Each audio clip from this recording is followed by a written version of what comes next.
À Aix-les-Bains, j'ai interrogé différentes personnes pour savoir quelle était leur bande dessinée préférée. Gaston Lagaffe. Gaston, pourquoi? C'est ma jeunesse. J'ai grandi avec lui. Et puis après, j'ai les bêtises qu'il faisait au bureau. Forcément, on est tenté de les refaire au bureau, il les refait au bureau. Et on rigole toujours autant.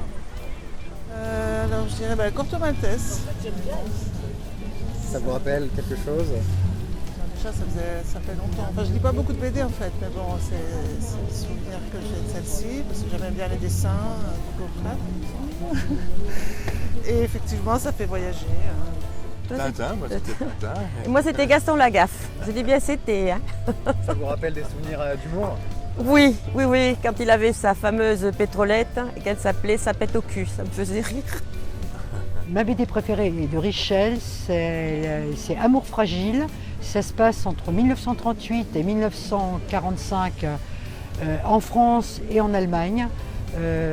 C'est l'histoire d'un jeune soldat allemand qui est contre le nazisme, qui se trouve embarqué pendant la guerre dans une histoire épouvantable et qui finit sur le front russe. Voilà. Et c'est vraiment quelque chose que je recommande aux élèves. Je pense que c'est le quatrième, troisième qui étudie la Seconde Guerre mondiale.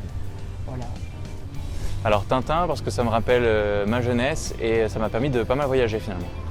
Je suis resté fidèle à Petit Luc et sa gamme Pacouche Blues, un humour noir très sympa. Je vous engage à le lire.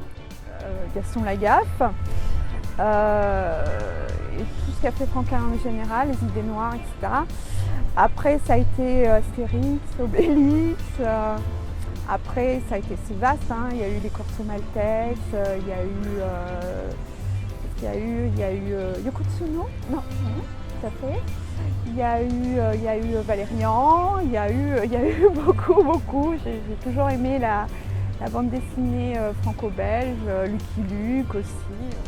Ma BD préférée c'est Fairy Tail parce que j'aime bien les mangas et puis j'aime bien tout ce qui est lié à des BD avec de la magie.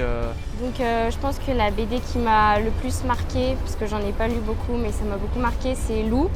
Je lisais ça quand j'étais plus jeune et c'est vrai que ça me parlait bien parce que c'était une jeune fille de mon âge et que j'appréciais beaucoup la manière dont la BD était faite. Il y avait beaucoup de couleurs, un graphisme assez particulier. Et puis au début, à l'intérieur du livre, quand on l'ouvrait juste, il y avait plein de petites notes, comme si c'était un peu son journal intime. Je trouvais ça sympa. Et c'est vrai que du coup, on se reconnaissait bien dans cette BD et qui a pas mal duré parce qu'il y a quand même 7 tomes. Donc on a été pas mal à les suivre assez assidûment. La BD qui a marqué ma jeunesse, c'est Astérix et Obélix. Donc quand j'étais petit, j'étais Idéfix ou alors Astérix, le petit Astérix. Et puis maintenant, je suis un peu Obélix le Gaulois. Et ça berce mon quotidien aujourd'hui parce que je pense qu'on n'a jamais été autant d'actualité que tout ce qu'on voit dans les BD qui ont bercé notre jeunesse. Tintin, Emilou, Largo Winch, bien sûr que ça a été, mais beaucoup plus tard, une BD que j'ai beaucoup aimée.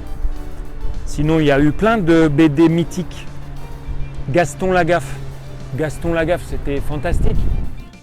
Merci à toutes celles et ceux qui ont participé. J'en ai profité pour informer sur le festival de la bande dessinée d'Aix-les-Bains qu'on est en train de préparer et qui aura lieu le samedi 23 novembre 2019. Venez nombreux.